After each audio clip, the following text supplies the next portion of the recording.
Welcome.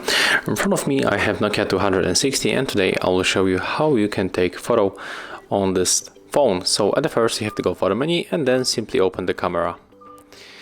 And as you can see right now we are on the rear camera, so if you want to capture the stuff that is in front of you, just click here. And here we have the photo of our monitor, and you can share, delete or rename that photo. When you click on the new, you can shut another one. So we can, for example, also switch the camera. I mean, we can take the selfie camera, but if you want to check the photo that you take, you have to click on the left button and go for the photos.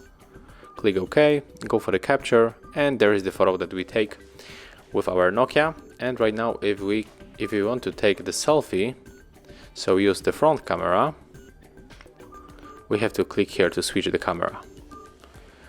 And as you can see here, we can take selfie. So let me just take selfie of myself, and let's click this one.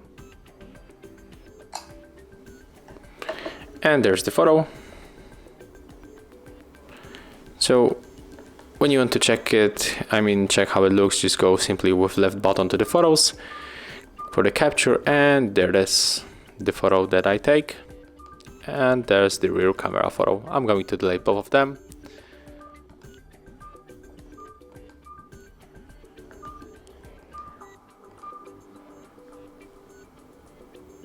Okay. So as you can see, that's how we can make it. And that's all. If you find this video helpful, remember to leave a like, comment and subscribe to our channel.